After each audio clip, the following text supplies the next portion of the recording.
to go to the root. We have to go to the cause.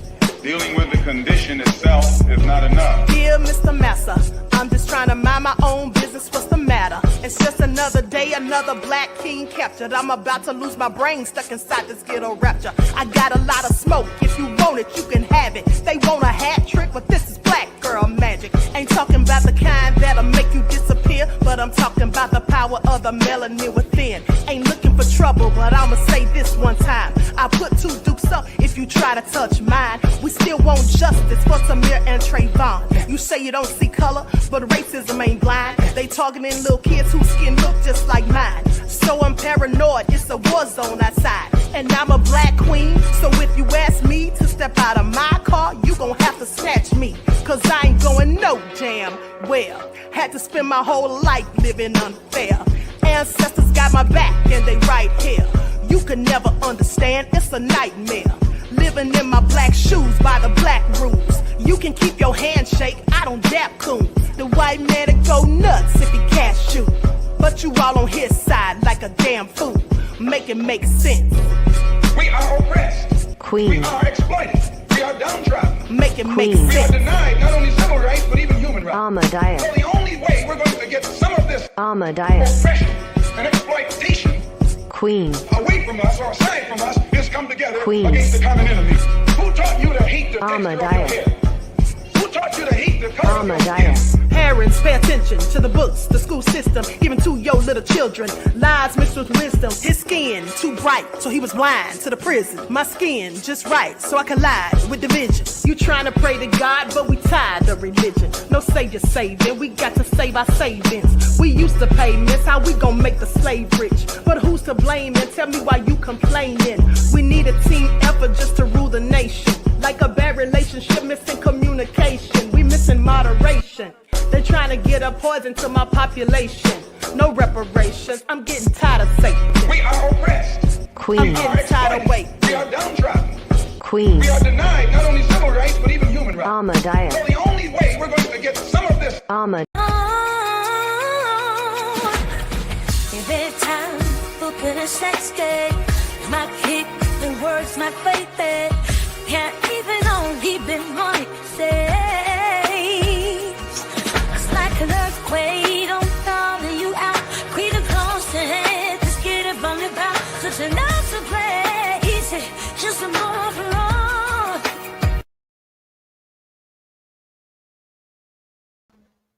All right, hello everyone. Thanks for tuning back in once again to the original Queen Shakur show. I'm your host, Queen Shakur, and this is your daily vitamins. So let's get ready to get into it. Everyone, please hit that like button as you're coming in. Doesn't cost you a thing, okay? You can do it all for free. All right, so don't forget to follow me on Instagram at Dr_A_Shakur, TikTok at Dr. A Shakur, and Twitter at DGoddess27. And as per usual, if you don't like what the Queen is cooking, you already know what to do. Okay, so hello, Pearly, love her. Just anticipate Samantha. All right, Desmond is here. Okay, Missions Vision, Rafea is here. Claudette, No is here. All right, let's get into it. April, I see you. Nessie X. DSB is black in the house. Claudette, Samantha. All right, so everyone, please hit the like button and let's get this party started. Okay, hopefully this is my last live for the day, okay? I hope so. Hello, Luna. Miss J's in the house, Latasha. All right, Helen is here. Okay. It's Bree to you. Okay, so let's talk about it. First of all, Jay-Z has emerged from the shadows suddenly. Okay, we're going to get into him in just a second. But before we do, remember on the first live, the previous live, I don't know why. Okay, y'all have to excuse me. I was clearly tripping. I had a lot of stuff going on this morning. I told you guys I had to go to the hospital and visit someone. I thought they were going to be showing the updates in real time. But nonetheless, I gave you some of the information on the new filings, but honey, let me just tell you guys something. This is the whole 13 pages, and the feds are just throwing everything at Diddy to make sure he stays in there. They absolutely don't want him out under any circumstances. Okay, so I'm going to share my screen. We're going to go over these documents. Ha! Look at Overthoughts with popcorn. Hey, Greta. Shalvit is in the house. Hey, beloved. Okay, so we're going to go over these documents, and then we got to get into Jay-Z. Now he wants to show his face. I mean, he's clearly been hiding out. Okay, we haven't heard hide nor tell. And then he steps out with Mike Rubin of all people, which I find absolutely interesting. And we'll get to that in just a moment. Okay, so here we go. Let's go over these docs. All right. The government respectfully submits this letter in further opposition of the defendant's renewed application. Okay, I'm going to skip past these first 3 pages because we covered those on the last live. Okay, go past these. We're going to start with page 4. Now, August 2024, they were, hold on, let me back up just a little bit. Okay. In this, Burrow further stated publicly that following public allegations against the defendant contacted him to make sure that in sum and substance, they were still on the same page. The defendant has denied his involvement in the shooting and has sent a cease and desist letter regarding Burrow's statements. Okay, now let's see, what shooting is this? The defendant has evidently deleted. Hold on, wait a minute. Did we get into this on the backup? Because on the previous broadcast. No, we're gonna start right here because they're talking about freak offs and all this, that, and the third. Hold on. Hold on, beloveds.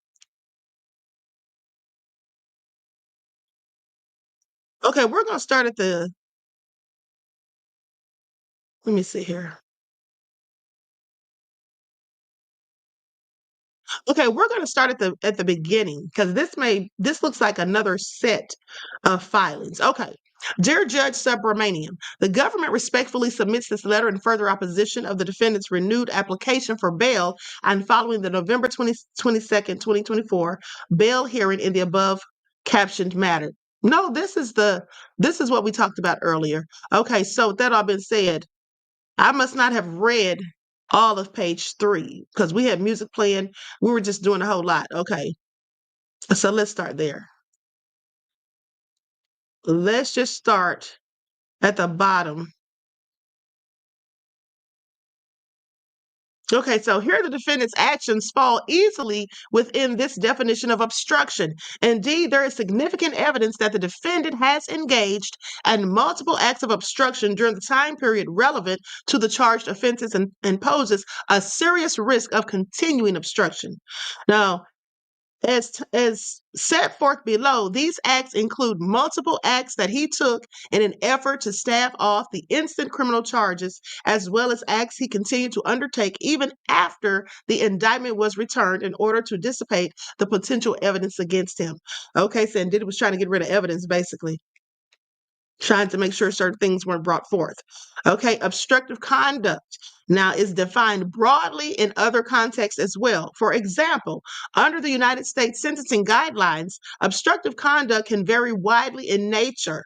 Okay, degree as well of the degree of planning and seriousness, and includes conduct not criminalized by state. Now, evidence from the charge period is consistent with the defendant's decades-long pattern of obstruction, which the government continues to investigate. For instance, in the defendant's prior 2001 state criminal trial, in which he was acquitted in connection with a New York City's nightclub shooting, the defendant's then driver testified that the defendant attempted to bribe him with $50,000. All this stuff is coming back to haunt you, Diddy. See, that's the thing. Diddy may have thought he got away with certain things in the past, but now all of these things are being rehashed now that he's trying to get out of jail where he clearly belongs. Now, the racketeering conspiracy offense in count 1 alleges acts of obstruction as set forth in the indictment. Now, in 2016, the defendant bribed security officers with $100,000 in cash to destroy evidence of a brutal assault on a female victim while they were in Los Angeles at a hotel for a freak-off. In 2016, the defendant bribed the security officers at that hotel to make the original video go away. Now, in doing so, the defendant relied on intermediaries to reach out to security staff and help carry out the cover-up. This act is alleged as part of the bribery racketeering conspiracy predicate.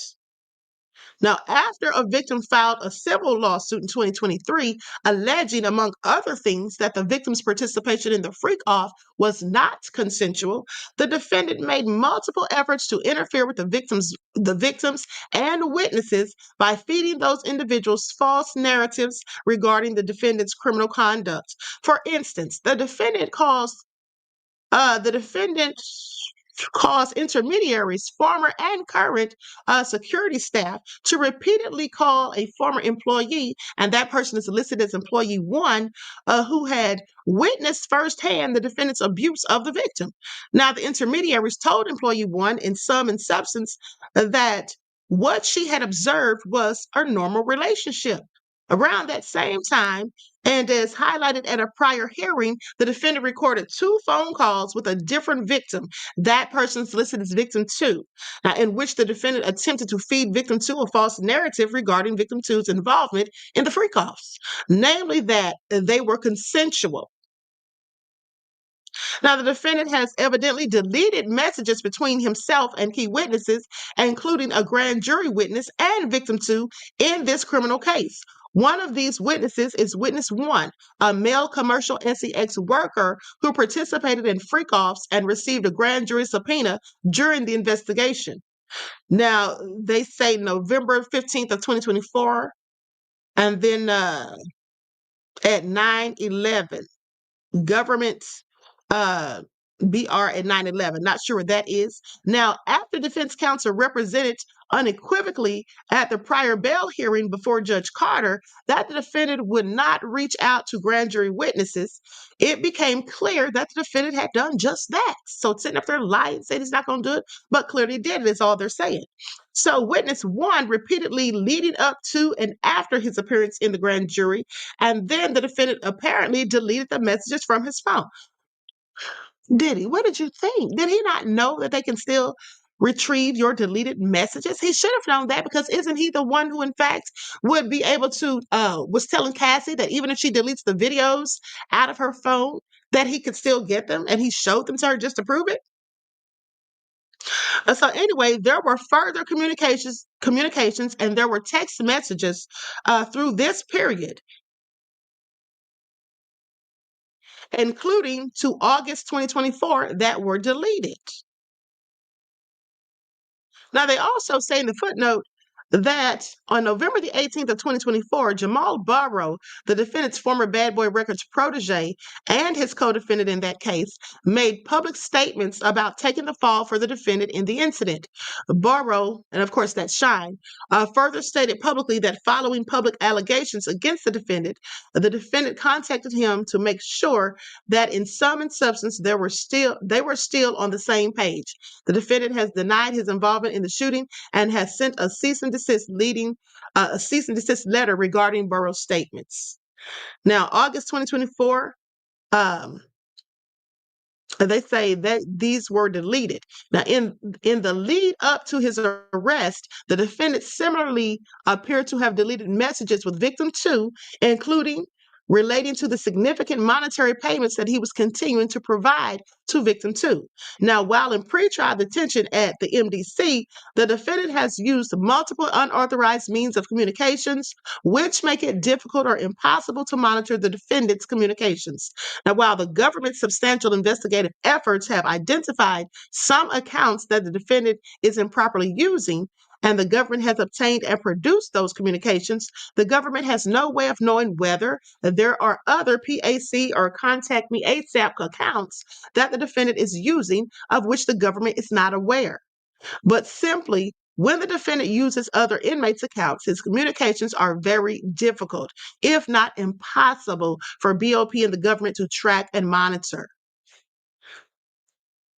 Now, I'm wondering, because I don't know anyone in jail or prison, but so it sounds to me like they're saying they're having a hard time tracking it. Maybe it's because when he's using these other people's accounts, they can't tell if it's him or I don't know, or the person whom the account belongs to.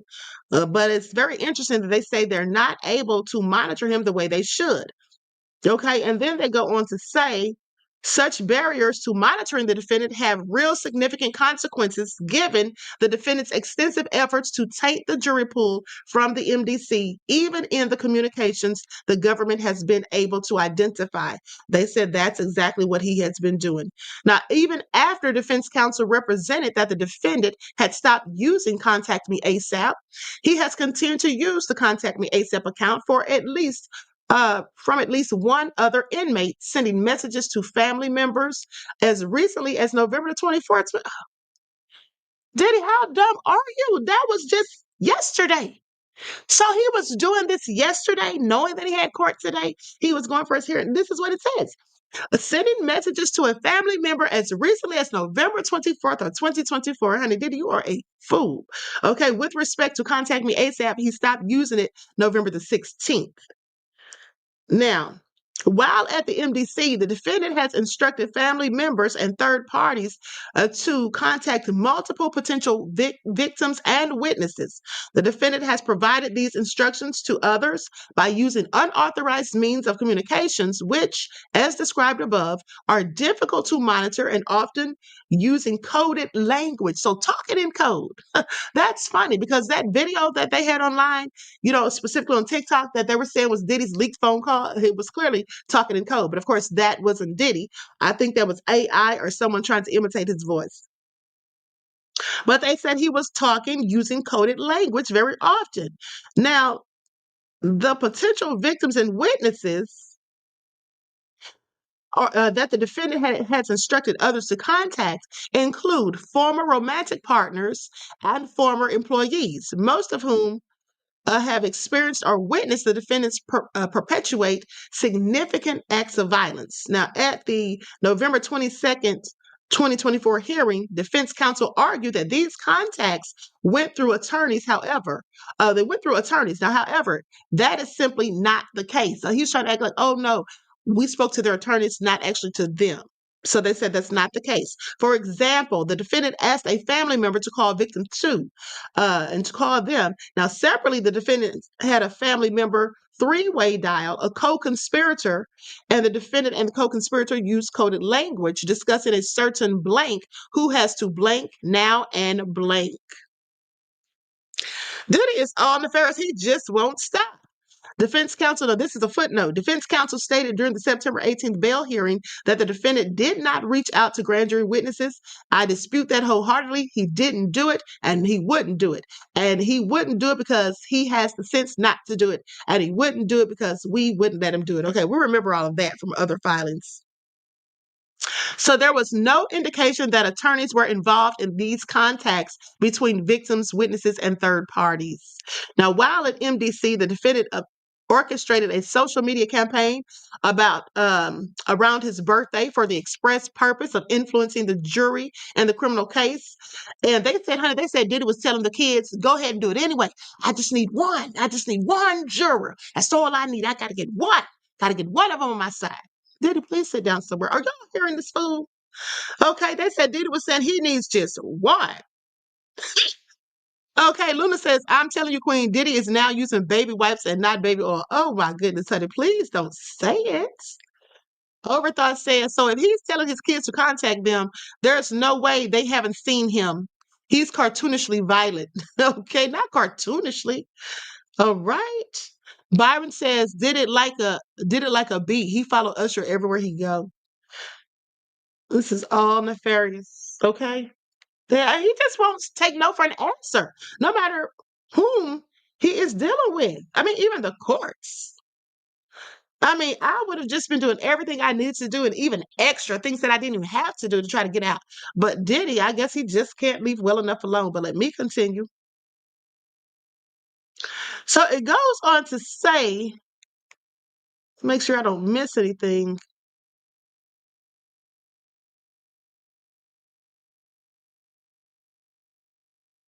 Hold on, beloveds. Okay, so anyway, it goes on to say, in the multiple calls leading up to his birthday post, all of which occurred on unauthorized communication channels, the defendant meticulously planned out the post. Sitting in there plotting, just twiddling his thumbs, honey, trying to do any kind of nefariousness that he must to get what he wants, to have things work in his favor. Looks like it's backfiring, though. Now, the video depicting 6 of the defendant's children singing happy birthday to him while speaking to the defendant by phone was initially posted to the defendant's children's pages, but the defendant was not satisfied that it would reach the correct demographic. Okay, so the defendant told a family member that he had been tracking the analytics and directed the family member to post the video to his personal page because the defendant's social media followers, and then it's redacted in another call the same day, the defendant talked about the reach of his social media post, and the rest of that is just like blacked out.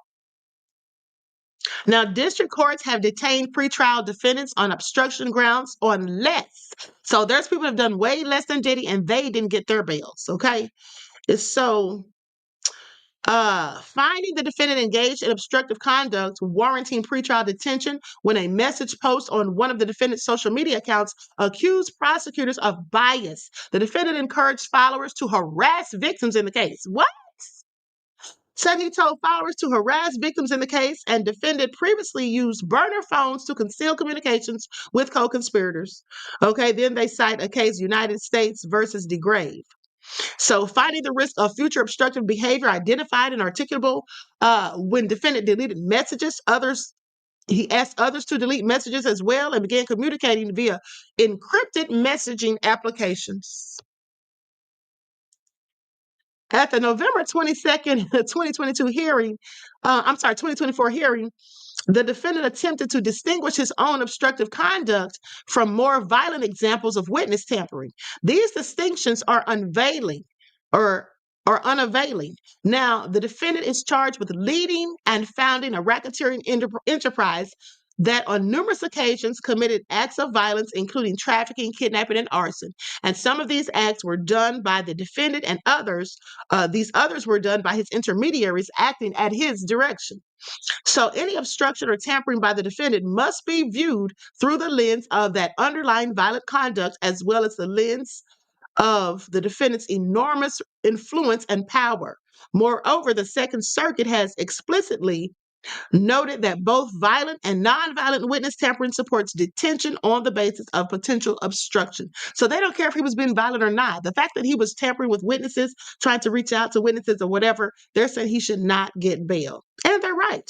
Witness tampering by either violent nor nonviolent means has supported the detention or revocation of bail. Now, they say, likewise, other courts in this district have rejected arguments like those advanced by the defendant relating to public relations strategies built on discrediting witnesses and improperly influencing prospective jurors. In the context of bail revocation, Judge Kaplan found that a similar pattern of obstructive conduct warrants detention in United States v. Samuel Bankman-Fried. Now, that case is instructive because, unlike here, the defendant was charged with a nonviolent crime, specifically perpetrating a multi-billion-dollar fraud related to his operation of cryptocurrency companies that he founded and controlled, and was initially released on a $250 million personal recognizance bond, subject to conditions including home detention. However, after the defendant reached out to a witness on an encrypted messaging service, used a VPN, which prevented the government or pretrial services from obtaining evidence of the websites he accessed. Oh, Diddy thought it was so slick and sly, sitting there using a whole VPN so they can't track what he's doing. So anyway, goes on to say, he used the VPN, which prevented government or pretrial services from obtaining evidence of the websites he accessed, and funneled diary entries of a key cooperator to the press. The government moved to revoke bail.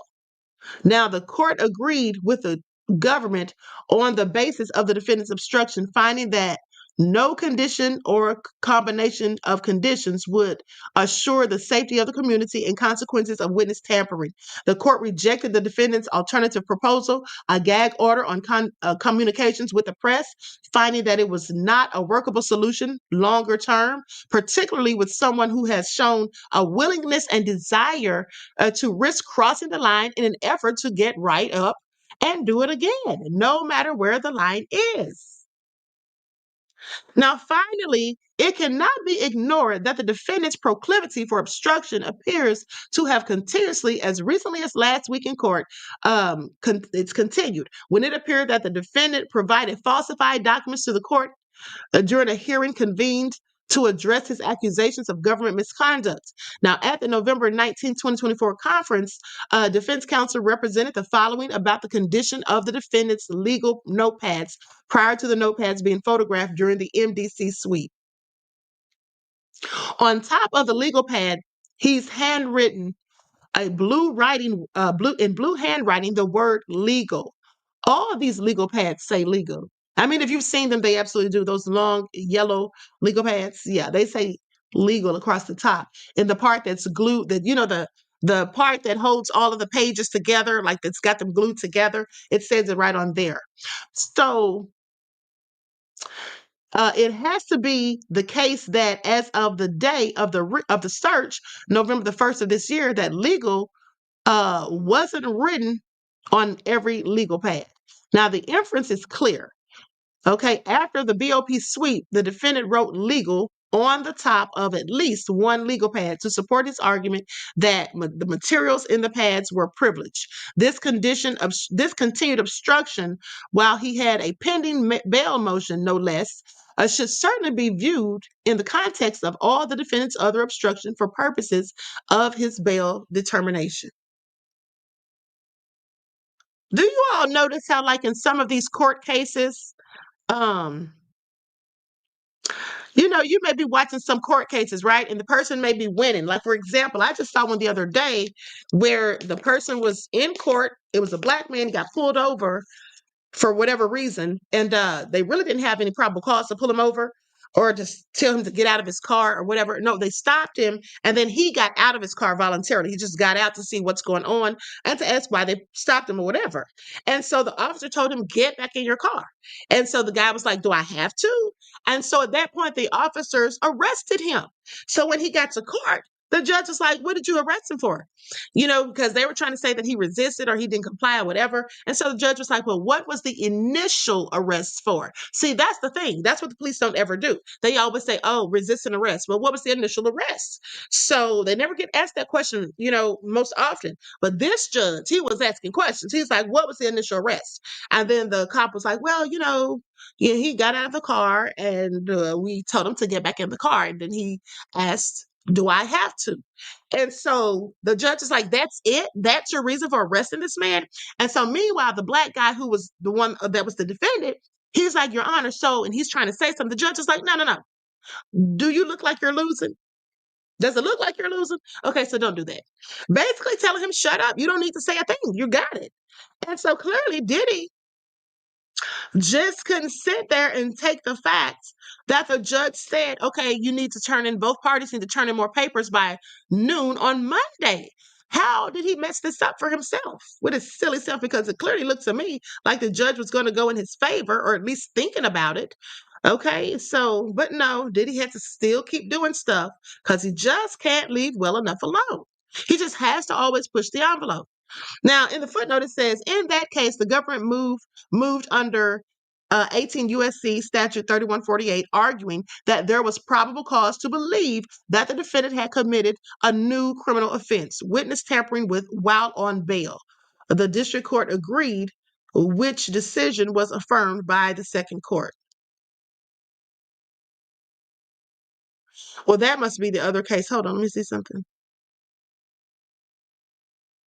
Yeah, that's another case, the case that they referenced, because Diddy hasn't been on bail.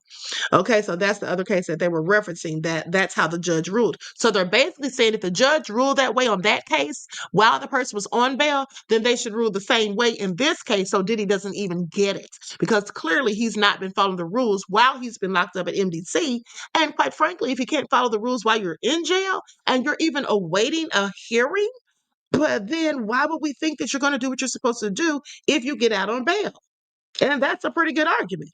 Now, dangerousness, they talk about, okay? While there is ample evidence based on the defendant's obstruction alone to deny the defendant's motion for bail, the defendant's conduct in this case must also be viewed in the context of his overall dangerousness. Now, in contrast to many of the cases cited above, there is a statutory presumption in favor of detention, given that the defendant here is charged with sex trafficking, okay? And it is thus presumed that no condition or combination of conditions will reasonably assure the appearance of the person and the safety of the community. So he's dangerous and he might be a flight risk, okay? Because they said it doesn't ensure his appearance or the safety of the community. So they're saying both things are likely a problem. Now, in addition, the defendant is also charged with participating in a racketeering conspiracy as the leader of a violent enterprise that exists to protect his reputation and carry out his will. That enterprise enabled him and assisted him in carrying out both premeditated and spontaneous acts of violence against numerous victims, including kidnappings, assaults, arson, and sexual violence. Now, the defendant and other enterprise members carried and brandished firearms, including when the defendant kidnapped a former employee at gunpoint.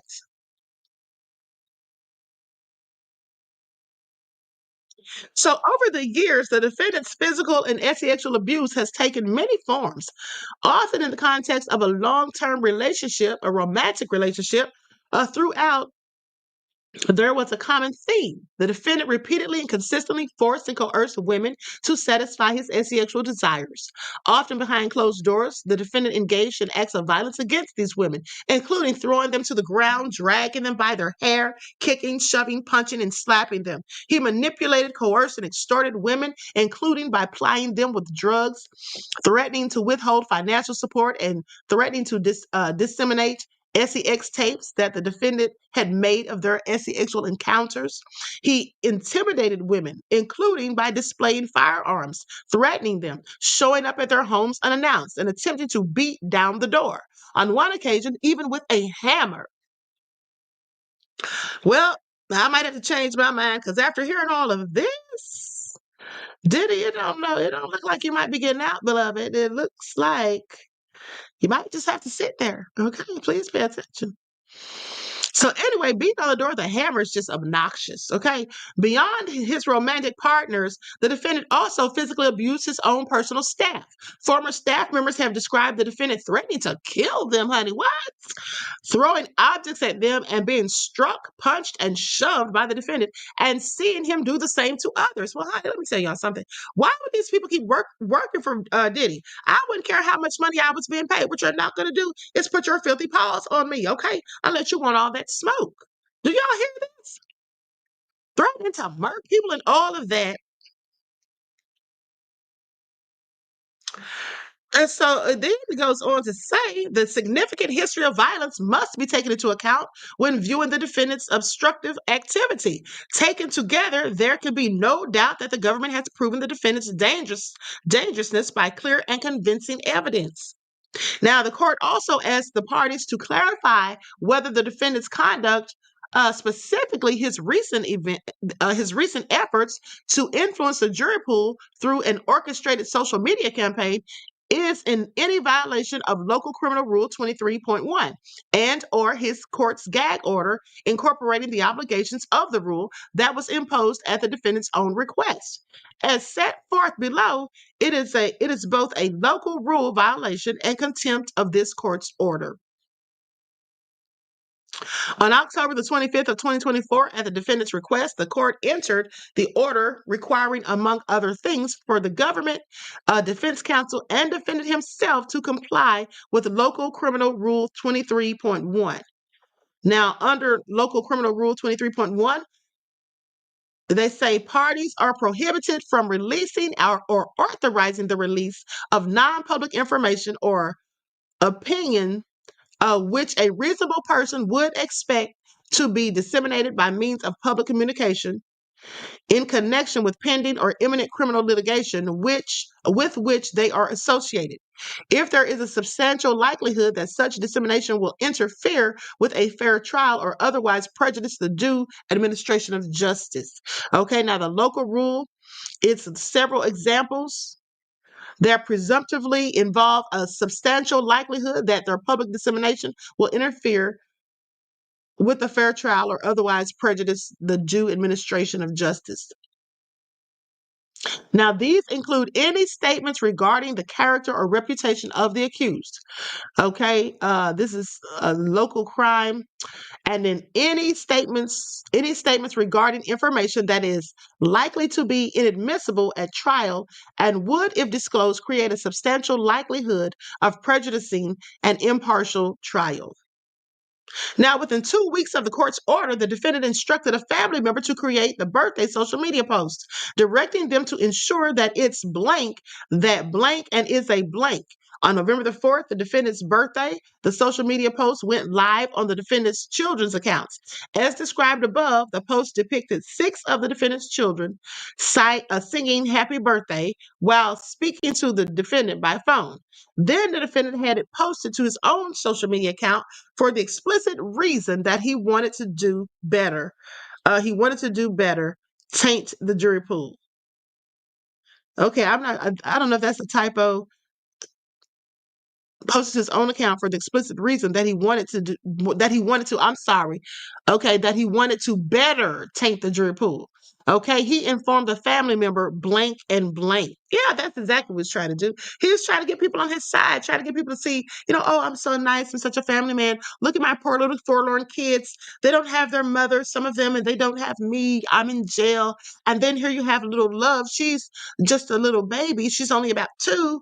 And, you hear her talking about her daddy, and that's supposed to tug at your heartstrings. And as I told you, that part worked because at least it worked on me because I felt so sad. Not for Diddy, of course, never, but I felt so sad for the girls when I saw that.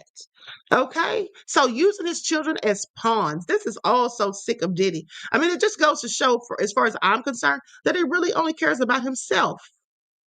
That's how that seems. Now, the court also directed the parties to provide guidance as to the parameters of future public statements made by the defendant.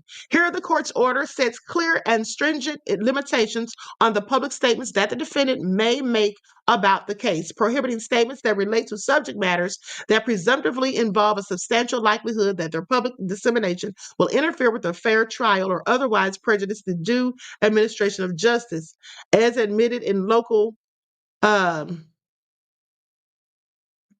crime, I guess it's supposed to be crime R. Now, in accordance with the rule, public statements related to the following, among other things, would be presumptively prohibited.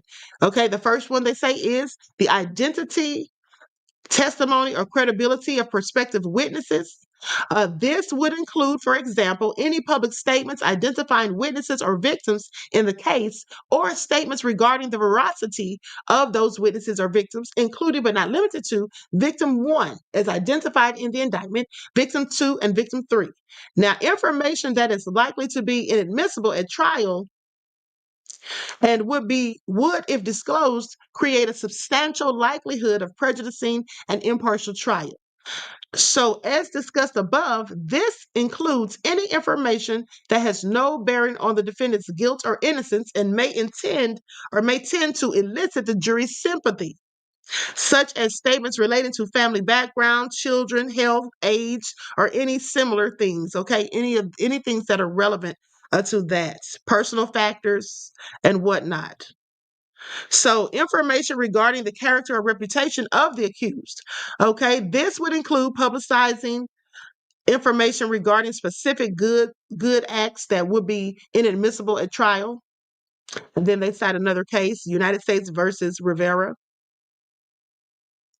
So, nevertheless, the defendant is permitted under Local Criminal Rule 23.1 and the court's order to make statements that presumptively do not involve a substantial likelihood that their public dissemination will interfere with a fair trial or otherwise prejudice the due administration of justice as outlined in Local, I know what that is. That's supposed to be Local Crime Rule 23.1. How did I not catch that? That's what that is, okay? Local Crime Rule 23.1. Now, the defendant's attempts to interfere with his criminal proceeding are not protected by the First Amendment, okay? So you only have constitutional rights if you're doing what you're supposed to do. Finally, the court also asked the parties to address the defendant's First Amendment arguments relating to the gag order that the defendant requested, and that was entered on his consent. Okay, so the funny thing is, Diddy was the one asking for a gag order, so nobody would be putting out information about the case, and then he clearly tried to put out information about the case. So, in short, the First Amendment does not protect his efforts to interfere with this trial or prohibit the application of the order to his statements. It is well established that criminal defendants do not have unlimited rights to speak, and this goes to United States versus Trump. Okay, now in the context of an ongoing criminal case, a party's First Amendment interests may be outweighed by the constitutional right to a fair trial, permitting a court to prescribe prejudicial, extrajudicial statements. Now, goes on to say, 1991, noting that flew if any interests under the Constitution are more fundamental than the right to a fair trial by impartial jurors and an outcome affected by extrajudicial statements would violate that fundamental right. As the Trump case makes clear, a criminal defense does not have a right under the First Amendment or the Sixth Amendment to make statements to obtain a trial prejudice in his favor. So it looks like he wants to be the one to paint a narrative about the trial, but he doesn't want the prosecution to be able to do the same. Okay, make that make sense. So anyway, according to courts, accordingly, courts have on numerous occasions in cases involving substantial pretrial publicity held or imposed restrictions on a defendant's speech aimed at influencing witness testimony, either directly or indirectly. So then they list a bunch of cases. Now, the defendant's extrajudicial communications in this case are not, as he alleges, classic protected speech. That's not what they are. Instead, the defendant's explicit attempts, they have this blacked out, and establish a narrative about blank constitute improper efforts to interfere with the integrity of the proceedings, which courts are obligated to protect against. Courts must take steps to protect the integrity of the criminal justice process. Each of these accounts evinces the defendant's willingness to seize any opportunity to use the press to their full advantage. Now, this is all very interesting. Queen loves all of us, even the trolls, LOL. Yes, I absolutely do. Okay. Willard says, Queen, you think it's possible to believe that Biggie and Tupac, Malcolm and Snoop Dogg and Jay-Z and Eazy-E and Young Dolph believe said now gospel? I'm not sure what you're talking about. I think you may have left out a word or something because I can't gather this context of what you're trying to ask. Trump said traffickers deserve the death penalty, so let's see if he stands on his word. Well, I guess we will see. Okay, let's get those likes up for the Queen, please and thank you. Absolutely, beloved. Thank you for reminding everybody. Okay, so anyway, this is not looking good for Diddy because they're bringing out some very good and very valid points. And so Diddy's whole little thing that he's been trying to say that, oh, it's because I'm black, it's just being racist and all. That's not going to fly, Diddy. That's not going to fly because Diddy keeps making a bunch of stupid, doing stupid things that's hindering himself. So the defendant nevertheless claims that these types of communications are constitutionally protected because they merely represent the defendant's thoughts, that his prosecution is politically motivated, or that he is innocent of the charges against him. Well, we definitely don't believe that. Okay, and constitute protected speech. This is untrue, they say. They are a part and parcel of the defendant's repeated attempts in clear contempt of this court's order and in violation of Local Criminal Rule 23.1 to use his family and associates to make public statements to obstruct and subvert the integrity of these criminal proceedings. Now, there is nothing constitutionally protected about such speech, and the court does not have to wait to intervene until the defendant has been successful in impacting these proceedings. As the D.C. Circuit stated in Trump, it cannot be true in a court. Okay, it cannot be true that a court hands are tied until evidence of direct causation materializes. As such proof would be hard to come by, and requiring a court to conduct a mini trial on that inquiry while readying a high profile case for trial would itself divert and delay the criminal justice process. So they're saying, listen, Diddy can either sit in jail and just take it because he already brought this on himself, or he can sit there and keep trying to fight it. And then it may come to the point that we have to have a mini trial. And if we have to have that, well, guess what? He's not going to get that speedy trial that he's hoping for. He's going to have to sit there because the trial would end up being delayed because now everybody's have to go through all these, they're having to go through all these hoops and barrels, all because of his foolishness, no less. So, but while instructive on certain points, the DC Circuit's Trump is in essential ways an opposite. The court in Trump faced the unique task of balancing the right of a current candidate for presidency to speak publicly about his charges against the public's right in a fair trial. So this is all so nefarious. Noting that based on the candidate's position, there was a strong public interest in what he has to say, and the First Amendment has its fullest and most urgent application to speech uttered during a campaign for political office. Those same First Amendment interests are not at stake here. Okay, further, the defendant's comments go well beyond attempts to claim that he is innocent of the charges against him and make clear that he intends to use the press to deliberately manipulate outside influences to be biased in his favor. See, Diddy's trying to fight his case right now in the court of public opinion.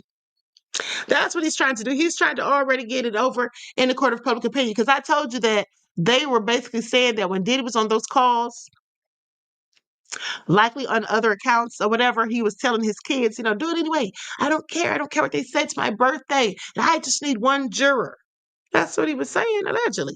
Finally, to wiggle out from underneath the gag order that he demanded from this court and consented to be bound by, the defendant now claims that the First Amendment permits him to continue to engage in communications that may prejudice these proceedings as long as the potential jurors are subject to voir dire and he is prevented from speaking directly to witnesses.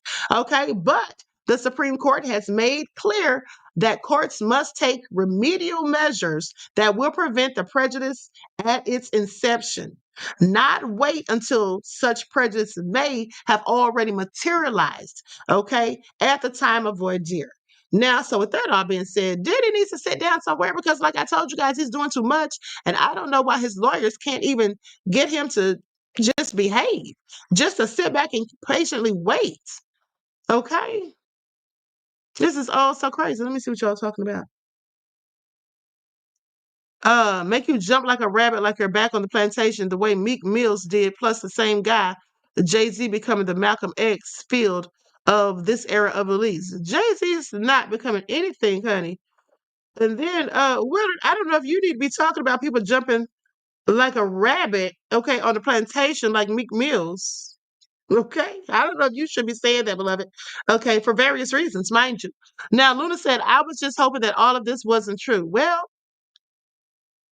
clearly it is. Aqua Girl Rising says, facts, Queen, he's fiending. Yeah, desperate. Okay, he is desperate to get out. Okay, and when they mention voir dire, that's like a preliminary what is it? A preliminary examination of a witness or a juror by the judge, so to speak, or counsel. Okay, so they say not wait until such prejudice may have already materialized at the time of voir dire. Okay, so anyway, they list some other cases. Then they say stating that comments may still be improper attempts to prejudice proceedings, even if they do not, in fact, taint the jury pool. In light of the defendant's history of obstruction, this court has an obligation to protect the fairness of these proceedings, including protecting the rights of the public to have this trial end in a just judgment. Then they list the case.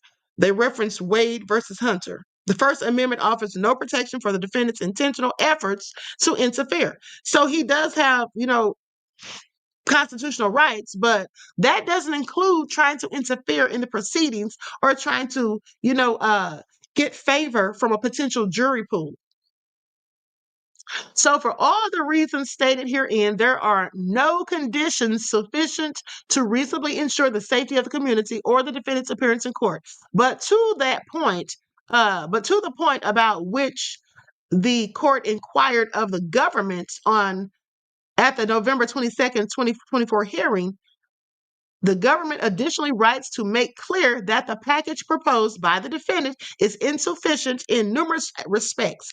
Without any meaningful specifics, the defendant argues that through private security, he can turn an apartment in the Upper East Side of Manhattan into a more restrictive environment than the MDC and meet the requirements from the Bail Reform Act. Now, the proposal relies on a private security company to monitor his family, monitor family visits, ensure zero non-lawyer proposal relies. Hold on. I'm sorry, ensure zero non-lawyer phone or internet usage, and restrict visitation to a pre-approved list. Such a proposal is, in essence, elaborately replicates detention facility without the confidence of security such as a facility installs. Then they reference John Gotti, okay, the United States versus Gotti. And I guess they're looking at it like he's the whole mafia. But as courts have observed, security guards are not trained to act as jailers nor detectives, and a home is not a secure facility. And then they reference United States versus Agnello. Now, they say more to the point in this case, private security employed and paid for by the defendant cannot be trusted, okay? Throughout the charged racketeering conspiracy, the defendant has used private security to stash weapons, purchase narcotics, pay commercial SEX workers, and tamper with witnesses, amongst other things. Right? The defendant did so through the racketeering enterprise that he led and controlled, and through which he wields his immense power and influence to cause others to act on his behalf. Private security paid for by the defendant cannot ensure that the defendant will not access contraband communication devices or tamper with witnesses, because the defendant has done just that already while he's been incarcerated. So further, under the proposed conditions, the defendant will still have access to individuals such as family members who could act as his intermediaries, as they now do. Okay, so they could smuggle in contraband devices to him or even bring him drugs if he asked them to. Okay, it is simply unreasonable to not pretend, but portend that the defendant would not use whomever he has access to. That includes family, security, even legal staff to accomplish his aims. Honey, saying Diddy could have these people doing anything, and he could pretty much get anybody to do it. Doesn't matter who. Doesn't matter who. Luna says Diddy needs to start talking. I wouldn't go down by myself. I bet you wouldn't, Luna. And thanks for letting us all know that, beloved. Y'all heard it here first. Luna said she would not go down by herself. So make sure you're not doing anything nefarious with Luna, honey, because you will be going down if she gets caught. Okay? Luna, you know I'm just joking. But anyway, so goes on to say that they're just not trusting. And, I wouldn't either. And he really thinks he's going to get to hire his own private security. We already know how that's been working for the past 3 decades. So, and they say these things would obstruct justice, okay? No amount of private monitoring can effectively mitigate the risk. Okay? Even finding 24/7 monitoring by private security to be insufficient where the defendant's activities inside the house will not be observed, nor is it reasonable to believe that the defendant could not evade monitoring by obtaining access to communication devices and employing other methods to carry out criminal activity and endeavor to obstruct justice. Sorry, Diddy, it's not looking good. The proposed conditions also fall short of sufficiently protecting against future violence and obstruction. Defense counsel claims that a 0% chance that the defendant would be violent towards anyone while out on bail under the proposed conditions. Now, this gross overstatement ignores this gross overstatement ignores the realities of the defendant's history, including acts of violence that he carried out himself and through others working on his behalf. Unless private security can staunch the defendant's malignant influence over everyone around him, a pattern that has resulted in numerous individuals being physically harmed and threatened for decades. The court cannot have any confidence that the community will be safe with the defendant out on bail, regardless of the presence of a private security company. None of it is to be trusted. It's what they're basically saying. Like, this man is a threat and a danger, and he might also try to escape and just run off somewhere. He's a risk of flight. Likewise, private security will be ineffectual to preventing the defendant from violating his conditions. The defendant has decades of practice at covering up his crimes and shows no signs of stopping. Oh my goodness, they are just going in on Diddy. I told y'all, honey, they're throwing all the dirt and the bones at Diddy. Diddy, might not be going anywhere. Okay, from the looks of it. This is in addition to all the other rules set by the BOP, the court, and even his own counsel that the defendant has broken and simply ignored since the recent inception of his criminal case. A promise now that he will abide by the conditions of release is insufficient. Why should we believe him? They're basically saying he's already told lies. He's already obstructed. He's already just done things he's not supposed to do. He's already broken the rules. He doesn't listen to anyone. He didn't care what the attorneys told him that he couldn't do. When his children reminded him, he didn't even listen to them. Do it anyway. I only need just one witness. Diddy is desperate, honey, at this point. He is clearly desperate. Now, goes on to say, the defendant's consistent failure to comply with the most basic condition of supervision, ceasing criminal activity, shows that he cannot be trusted to abide by conditions of pretrial release, no matter how strict. Okay? Then they cite United States versus Manafort. Affirming district court decision to revoke bail based on its judgment about whether the defendant can be trusted to comply with the court's directives when defendant contributed to an op-ed while under a gag order and repeatedly communicated with potential witnesses personally and through an intermediary. Finally, the last point they make is the defendant's lawyers and family members do not provide meaningful guardrails to the defendant's conduct, meaning they can't stop him. He does what he wants, and he even tells them to do whatever he says, whether they know it's right, wrong, or indifferent. He can still get them to do it. And why can he get them to do it? Because Diddy holds all the cards. All of his family likely depends on him. Who else is making money? We know that just a couple of months ago, allegedly, Quincy Brown's car was repoed. We know they likely don't have much money, if any, coming in, so everybody depends on Diddy. So a bunch of yes men and women around him. So people just let him do whatever. So they're like, nah, that's not going to work. There's no meaningful guardrails. There's nobody going to try to talk sense into him. There's nobody going to try to get him to comply and abide by the rules that he's agreed to for the terms and conditions of bail. So no, just leave him in there. I mean, we just can't risk it. He's a threat to the community, and he just doesn't go by the rules. So then they cite the case United States versus Dono. Okay, finding that assurances by defendant's father to take personal responsibility for the defendant was insufficient to ensure the safety of the community, and that pretrial detention was the means chosen, okay, by Congress in the Bail Reform Act to protect the community from dangerous defendants. That's in the case that they were referencing. Now, far from assuring that the defendant will abide by conditions, these parties have enabled the defendant to flout rules while at the MDC. Moreover, it's like basically said they've helped him break the rules, in which they did by posting that video. So they say, moreover, defense counsel's blasé attitude toward breaking these rules while simultaneously asking this court to release their client does not give the government any confidence that counsel will be able to police the defendant's conduct with any rigor. So because they've basically not been able to get him to do the right thing while he's already locked up. And then they tried to cover for him, supposedly, is what they're saying. Basically, saying they lied about the legal pads, the notes. So indeed, contrary to representations by counsel just days ago, the defendant has continued to engage in unauthorized communications with family members from the MDC by using another inmate's Contact Me ASAP account as recently as yesterday. And then conclusion, for the reasons stated above and in the government's prior briefing, the defendant's renewed request for bail should be denied. Respectfully submitted, Damian Williams, United States Attorney, at least for now, because he'll be resigning soon. So, I mean, what do you all have to say about this? What do you all have to say about it? Because Diddy seems to think that he can just do whatever, whenever, and however. Like, it's all so crazy. Okay, it is absolutely nefarious as far as I'm concerned. Now, before we continue on, before Penny said asking for a friend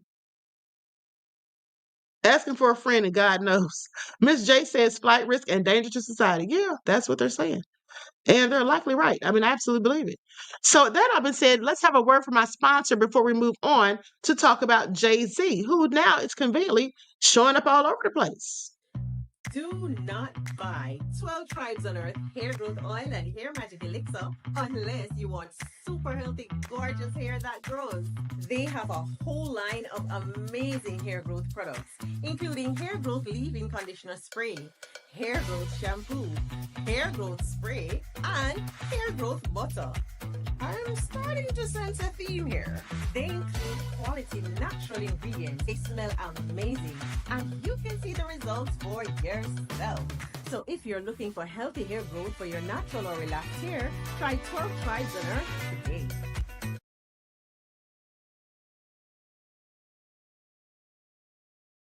Okay, so you can purchase 12 Tribes at Etsy. Just look for Lisa Crafts. And you can also find it at walmart.com. Now, let's talk about Jay-Z, because what is Jay-Z really up to, you guys?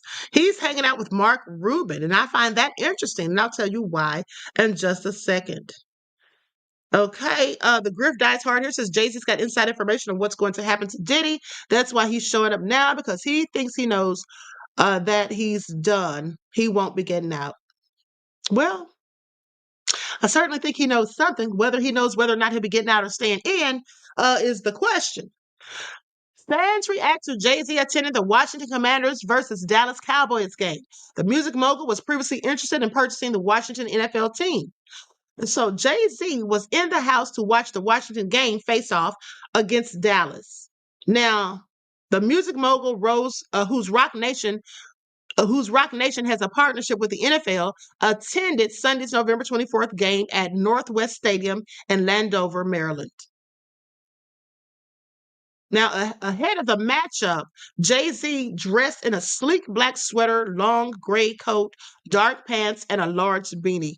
He was spotted chatting on the sidelines with their general manager, Adam Peters. Now, before the Commanders were sold in 2023, Jay was among several high-profile figures, including Amazon founder Jeff Bezos and media mogul Byron Allen, who expressed interest in purchasing the team, according to Sports Illustrated. Now, ultimately, the team was sold to investor Josh Harris for a reported $6 billion.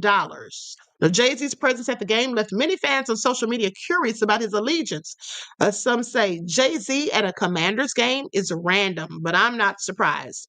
One user wrote on X. Another one said Jay-Z at the Commanders versus Cowboys game, wild. I wonder who he's rooting for. That sentiment was echoed by another user who asked X, when did Jay-Z become a Commanders fan? Now, earlier this year, Bloomberg reported that Jay and the NFL are continuing their partnership. And at the NFL owners meeting in Atlanta on October the 15th, Commissioner Roger Goodell said, it's been a mutually positive relationship, and I'm not sure either one of us really spend much time talking about contracts. Jay is happy. Desiree Perez is happy. I'm happy. So we're all good. Now, according to ESPN, Rock Nation's previous deal with the NFL, valued at $25 million over 5 years, has included overseeing the Super Bowl halftime show and supporting the league's social justice initiative, Inspired Change, that's the name of it, which has awarded $375 million in grants. Now, the partnership has sparked its share of controversy since its announcement in the summer of 2019. Jay-Z faced backlash for aligning with a league that had been accused of blackballing former San Francisco 49ers quarterback Colin Kaepernick, for kneeling during the national anthem in protest of police brutality.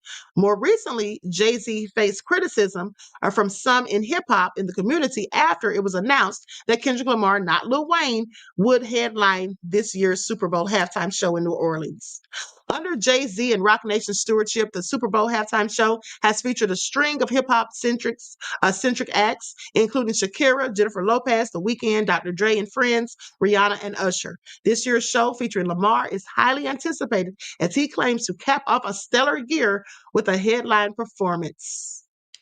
Okay, well, that's all fine and dandy, but it was just interesting to me that he showed up with Mike Rubin. Yeah, I thought that was very interesting. Okay, so we're going to get into that. Let me pull up this video. Likes up, everyone, please. Like and share. Thank you in advance.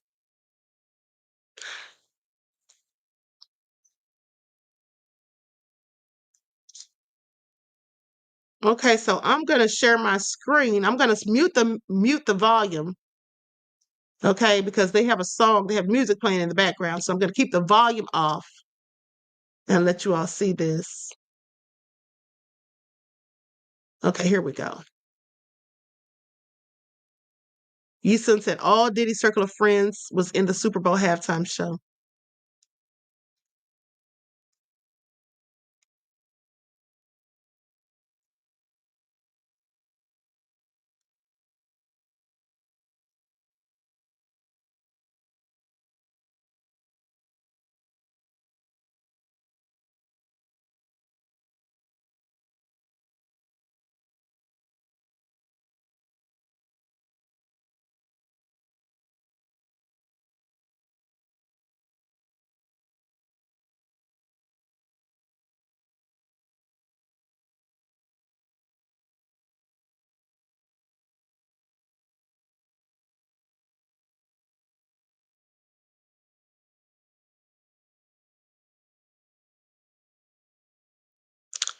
Now, they also mentioned that Jay-Z was getting trolled.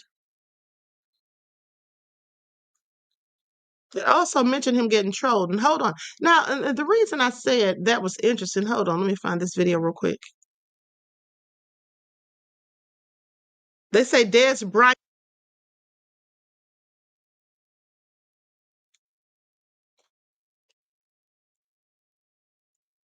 Here we go.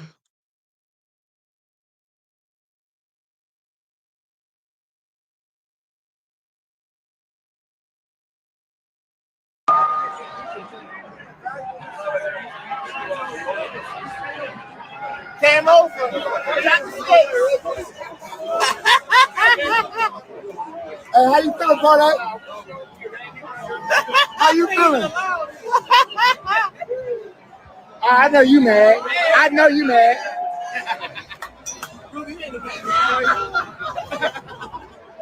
Oh, hey. Hold on. I don't know why he dropped it. Please, we don't need this right at this time. Yes. Oh my God. Ollie, cover your face. Cover your face. Cover your face. Give me back. Give me back. Hey, Church, that was crazy, boy. That was crazy, boy. And I'm coming to the Dallas game too. Oh, yeah, I might win that game.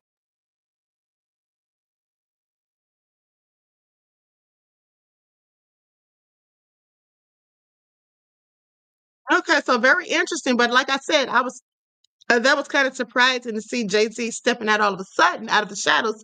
Clearly, I do think that he knows something about probably what's going to go on with Diddy's trial. And but also it was just interesting because hold on, let me pull up this video. Because he in fact got into it with Rubin, or not really got into it with him, but it straightened him out one time real good, okay? Put him in check, so to speak. And so let me pull that up.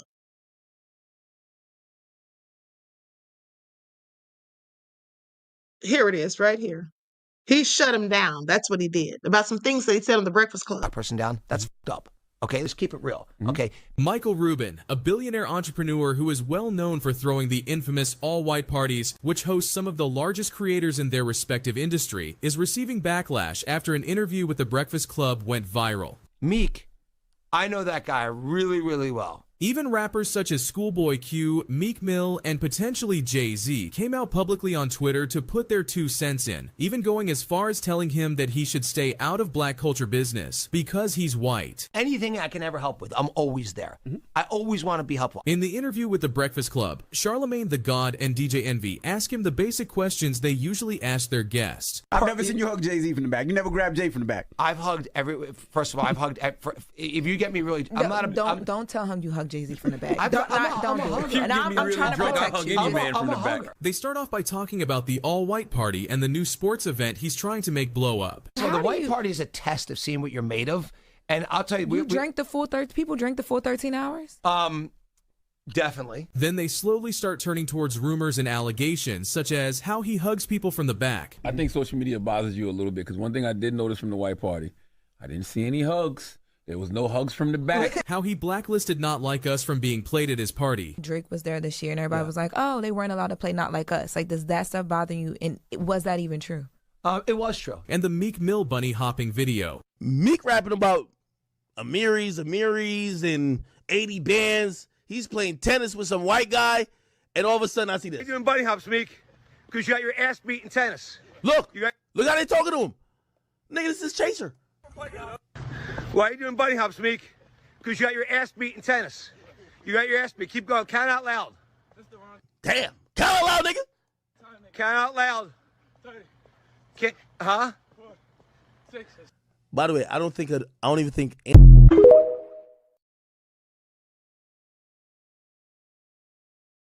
That was absolutely shameful. That was absolutely shameful. Don't you agree? All right. Why does Michael Rubin love Meek so much? Honey, I have my questions. Okay, you know what they say about Meek Mill. I mean, I'm not saying any of it's true, but you know what they say about Meek Mill. Same thing they say about Meek Mill and Diddy. Same thing they say about Meek Mill and Mike Rubin. Okay? I mean, why do you think he was hopping like that? Pay attention. But so let's look at some things that people have to say about these parties. Okay? Because now they're calling him the new Diddy.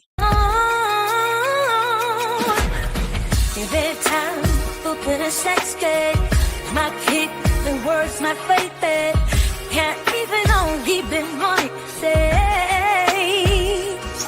It's like an earthquake, don't follow you out. Create a close head, just get it from the bound. Such a nice to play, easy, just a more for all.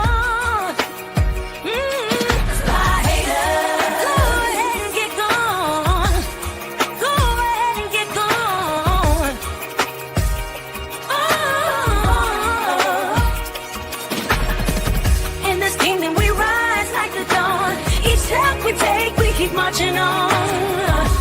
Queen and royals, we own the throne. Through highs and lows, we stand strong. By haters, we've heard it all before. We'll keep shining while you walk out the door.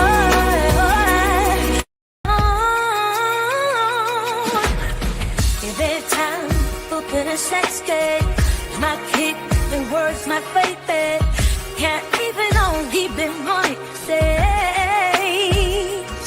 It's like an earthquake, don't follow you out.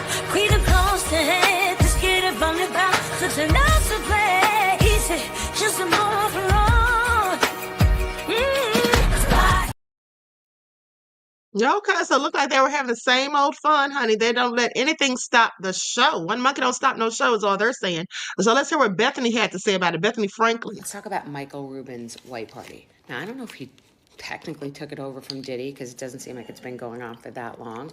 But I think it's probably only been a few years. And I've never been. I am not invited. I lived near it, and so I used to walk by his house every day, know where it is. And I've met him, I think twice. I think once I met him at some sort of like Patriots something because of Robert Kraft is one of his good friends. And I was there, and I met him at a bagel store at Goldberg's Bagels. He was with his daughter and her friends, and he was moderately nice. And then I messaged him because there was a TV show I was going to do that needed business entrepreneurs. It was like another sort of like Shark Tank knockoff. And I messaged him, and he was very responsive, which brings me to tell you that the most responsive people that I know are the most successful people that I know. So like, for example, Michael Rubin responded immediately. His response level is without ego. Mark Cuban's an immediate responser.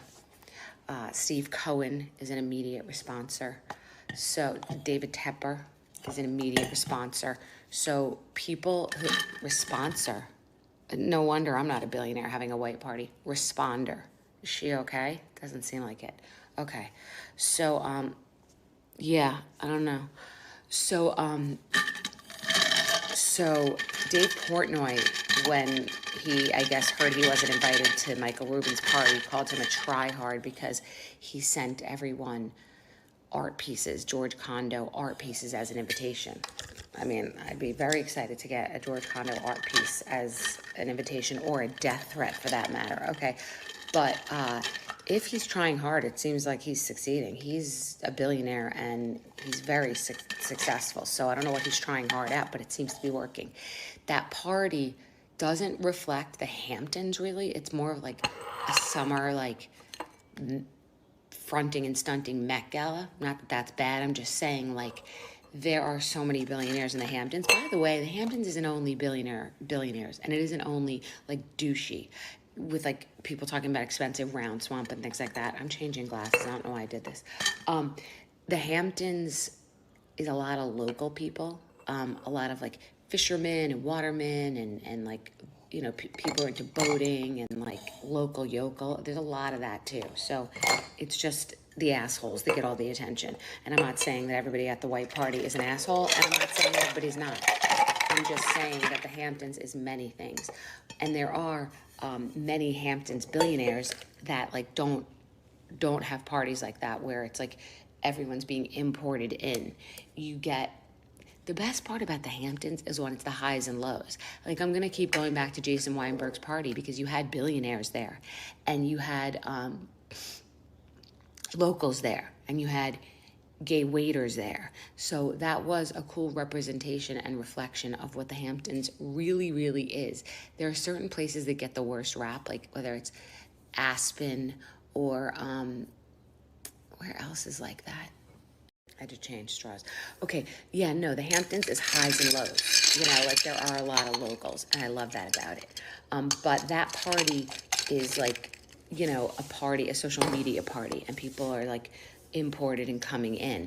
There are many billionaire parties out here that are more casual. That's kind of what the Hamptons is. Like I was saying, if you go to, like, you go to Steve Cohen's house or Nicole and David Tepper's house, they have double the money of Michael Rubin, and it's, like, chill.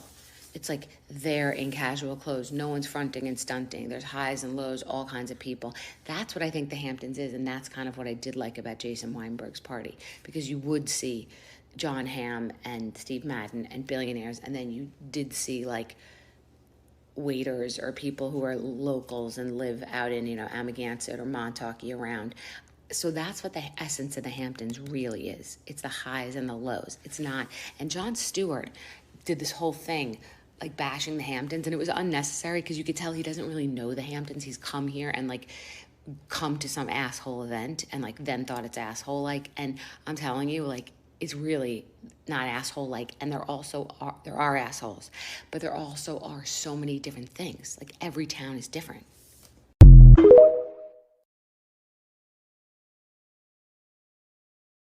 Okay, Bethany took all that time, honey, just wasting all that time to say that in a little bit.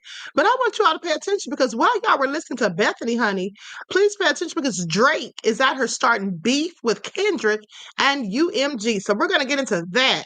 But let's keep going on, because there's more information about these nefarious parties. And this, since they were signed, this is nothing new. The Michael Rubin party, and I'm really happy that he threw the party, and I'm really happy that he had the photographers, because usually Jay-Z, yes, he goes both ways as well too. Beyonce is just a cover up. But usually when Jay-Z's at a party, usually the cameras, he doesn't allow people to take pictures. But for some reason, he let the photographer flick on. Now, with that being said, look at Michael Rubin with this NBA basketball player.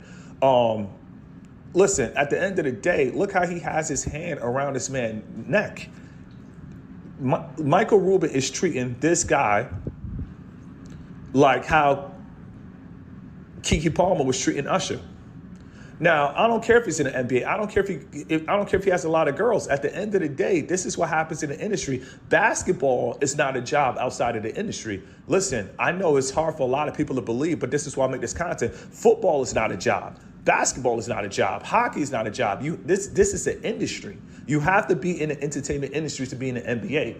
So they get to the baseball players too, they get to the football players too, and they get to the basketball players too. In the industry, listen, they pick and choose who they want to make stars. And at the end of the day, I'm not saying everybody in the industry, I'm not saying everybody in the NBA is in, but no, the selected stars that they pick, the selected stars that they do commercials with, these guys will have to get down with the industry movement. Like the phrase go, welcome to the Greek. You got to understand, in the Greek society, back in those days, this was normal. You got to understand.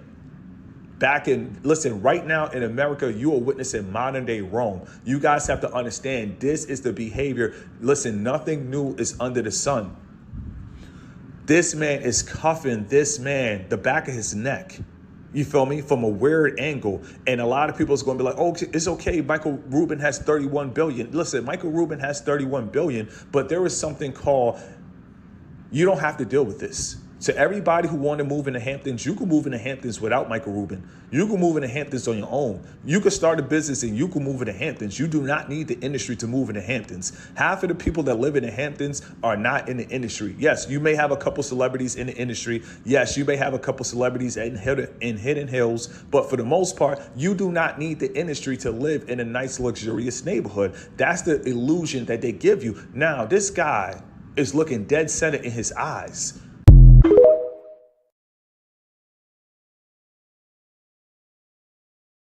Hey, y'all heard what he said. That sounded all so nefarious. Okay, please pay attention. All right, please pay attention. But let's continue. Because Mike Rubin, they say he's a little touchy-feely. Now, that's why I'm just curious as to why Jay-Z was out with him all of a sudden. You know, when he comes out of the, I almost said come out of the closet, but when he comes out, you know, after being hidden, tucked away all this time. What's really going on here? He's coming out with Mike Rubin, but you just went in on him and told him he needs to stay out of black folks' business. But now y'all are hanging out. Y'all are ace boons and all of that. Okay, y'all are just hanging out and everything.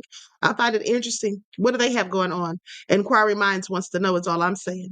Today, Michael Rubin needs to keep his hands to himself, but he... Hold on. We gotta investigate this Michael Rubin party a little bit further. Y'all don't think it's a little strange? What?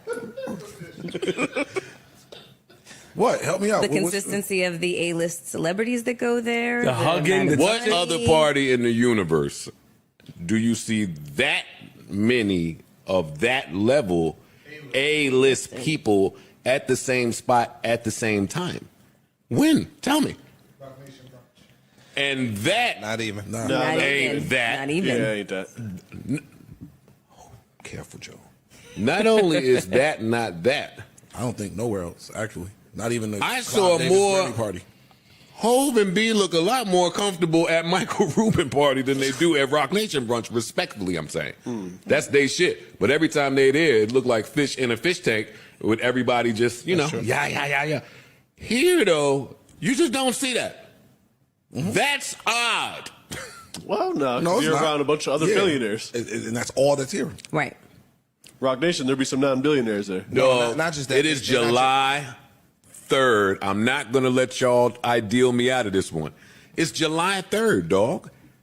You telling me that all of these people are free to just be in the Hamptons?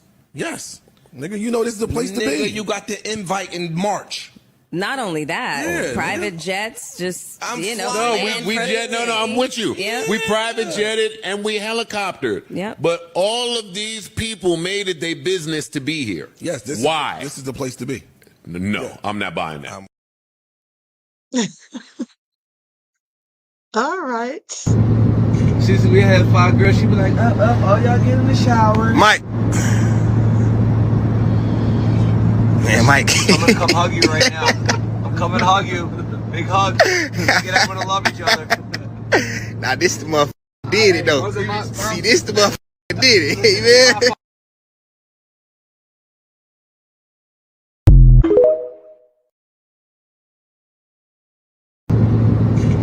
Is it just me, or does anybody else get the weirdest vibes anytime Michael Rubin hosts his all-white party on the 4th of July?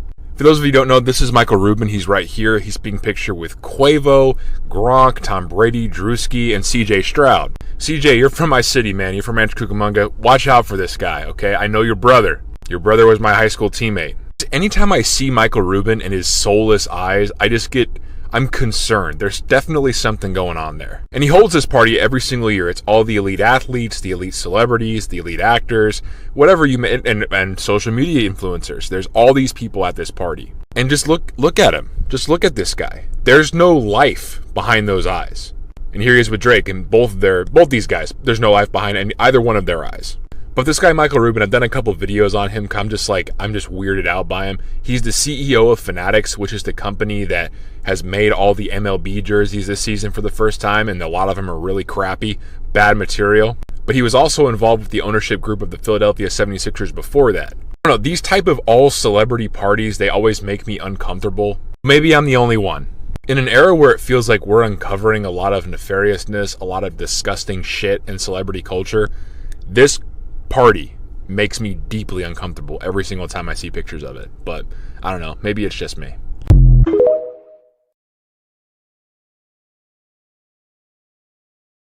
Okay, so you all heard that. He said maybe it's just him. It gives him the creeps. Please pay attention. So yeah, I just find it interesting, like I said, that Jay-Z's hanging out with him and all of that.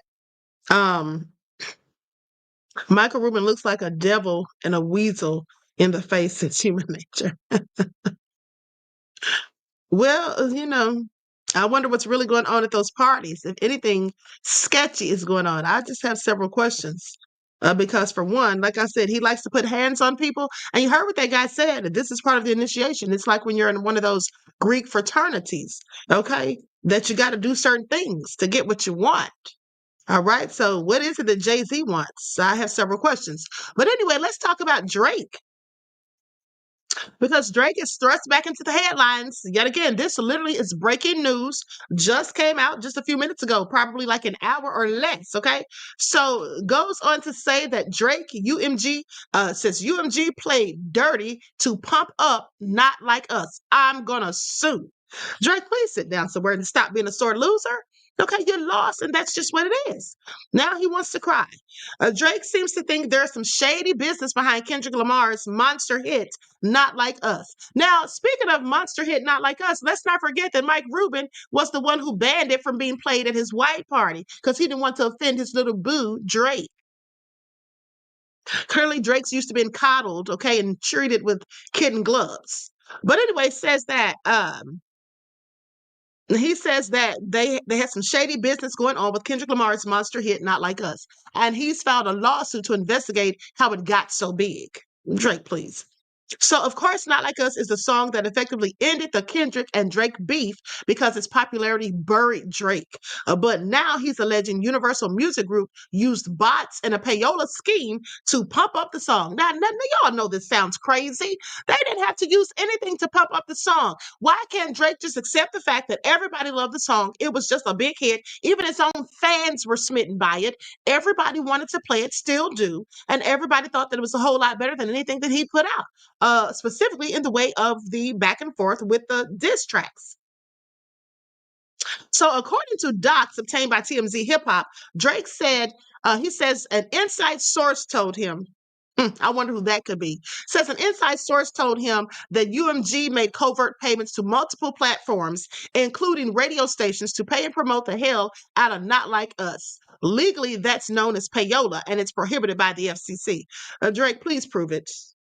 Drake points out that UMG has paid settlements in the past for this kind of thing, like in 2006 when the label paid $12 million to the New York Attorney General's office for a pay-for-play scheme. Now, in the docs, he also claims a whistleblower has accused UMG management of spending thousands in May 2024 on bots in order to get the song to 30 million streams on Spotify. And it also paid social media influencers to promote the song. He alleges the label dropped all copyright restrictions so the influencers could repeatedly post the song, helping it spread like wildfire. Drake has some huge legal goals here. He says he's filing this suit just to get a full understanding of how UMG funneled payments to iHeartRadio and its network of stations. Once he has that info, according to the docs, he's gearing up to file a civil fraud and racketeering case against UMG and any co-conspirators. Are y'all hearing this? He is really pressed. Now, I never saw anybody get that upset over a rap beef going bad. Well, except for Diddy with Hit 'Em Up, and we know that led to the demise of Tupac. But I'm just saying, other than that, in current times, present day, we've not heard of anybody getting this butthurt and bit out of shape, okay? And what I said about Diddy and Tupac, that's all alleged. Diddy maintains his innocence, says he had nothing to do with it. But anyway, I digress. So anyway, goes on to say, he's talking about any co-conspirators. Who does he think was plotting and scheming on him? And why is he just now waiting to do this? You know what I think? I think that he's very upset because Kendrick has been chosen by Jay-Z to play at the Super Bowl. Okay, I think that's what it is. And this is his way of getting revenge because Lil Wayne didn't get chosen. Okay, and that's his other boo. So with that all been said, I mean, let's not forget Lil Wayne was, back in the day, kissing baby in the mouth. So who knows what him and Drake got going on is all I'm saying. But don't get me to speculating. So remember, Not Like Us famously includes the lyric where Kendrick calls Drake a certified PDF file. And Drake says he already has grounds to sue UMG for defamation, amongst other things. Well, here's the thing, Drake. Before you can sue successfully, I mean, you can sue anybody for anything in the United States, but before you can sue successfully for defamation, libel, and slander, there are certain elements that you have to prove. You first have to prove that the person is telling a lie. And is that a lie that he's not a PDF file? Inquiry minds want to know because we've seen some questionable things that would lead one to think that maybe possibly he is. And I'm not saying that he is or isn't, but there have been some things that, make it a little questionable is all I'm saying. So he'd first have to prove that what Kendrick said in the song was in fact not true. And then he'd have to prove that it was shared with a third party, which of course that would be easy to prove because we all heard the song. So we were all party to it. But then he'd also have to prove that he lost something. What did you lose, Drake? Did you lose fans? And if he can say he lost fans, because I'm sure he did, of course we know that he did. I mean, it pretty much buried him, like they said. So, but did he lose the fans because he was specifically called a PDF file in the song, or just because the song in its entirety just put him off the map or took him off the map? Because his diss tracks against Kendrick were lackluster and nowhere near up to par as this one. One could argue. So he's going to have to figure it all out. Okay. And then Drake said he already had grounds to sue. Now, it's also worth noting that UMG also distributes Drake's music, but that's clearly not stopping him from going to war again. I don't know. This is all real sketchy to me. Drake is just a poor, sore loser. That's what it sounds like as far as I'm concerned. What do y'all say? Red Wine Entertainment said his bars ain't real in real life. Right. He didn't write his songs allegedly. Okay, we've heard that he has ghostwriters. Michelle says Tupac's family is suing Drake for using Tupac's music without their permission, as they should. Okay, as they should. How dare he? All right. And I reported on that months ago when the beef was all going on. So we should be worried about who's getting up in the White House. Those are the ones who are going to cause hell for us. Green beans, let me tell you something, honey. I'm not going to tell you again. Let this be my last time telling you. You don't tell me what to talk about on my channel, okay? Now, if you have suggestions, you can do that. But don't ever come on here, you or anybody else, telling me what we should be talking about. Because if you don't want to hear what the Queen is talking about, now you saw the title. You knew I was talking about Jay-Z and the White Party and him coming out of hiding. So you knew it was going to be about celebrities. Now, if you didn't want to hear it, then why did you hop on here and get in the chat? All you had to do was go and listen to other shows where they talk specifically about politics. For example, Savvy Sabs. She's a great one. Please go follow her. She talks about politics quite often. Or you could have listened to Devori Darkins, another one that's very good, and he talks about politics. That's what you can do. But what you won't do and can't do is continue to come on here and disrespect the Queen by trying to tell me what the hell to talk about. Now, I did say earlier on a previous broadcast that I don't work for you. I work for myself. Okay, now if anyone has suggestions, I'm willing to listen. But you don't come on here and tell me what I should be talking about ever. Okay, now let it be the last time telling you. You've been warned. All right, now let me continue. I don't have time for this foolishness. All right, I don't have time for this foolishness. So anyway, Michelle said, Queen, don't hurt green beans. Honey, green beans better sit down somewhere, honey, for they don't make it to Thanksgiving. All right.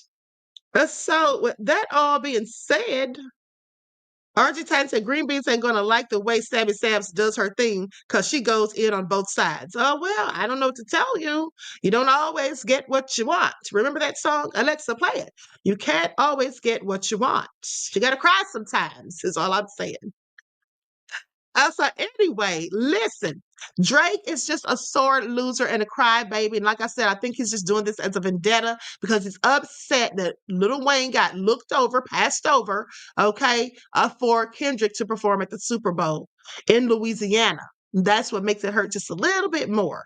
All right. So anyway, it is what it is. I don't know how he figures he's going to be successful in this lawsuit because at the end of the day, if someone does a diss song and says something about you, that doesn't mean that what they're saying is slanderous because that's in fact artistic creation.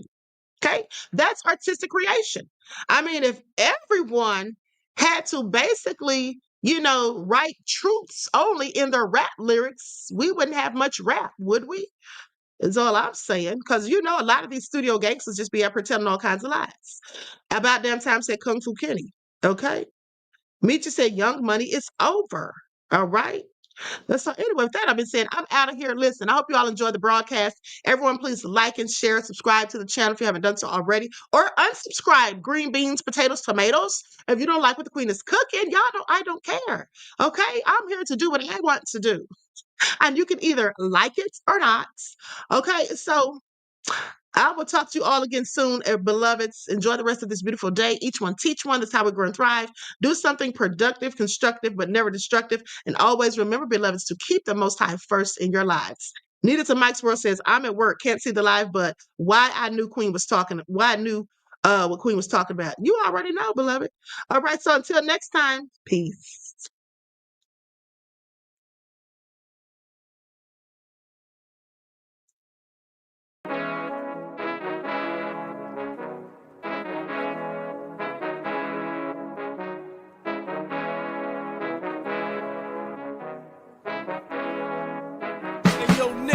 With that flavor all in my skin, God all in my blood, kings all in my circle. You touch one of mine and you're done. They show no love for the queen. Why you hating on me?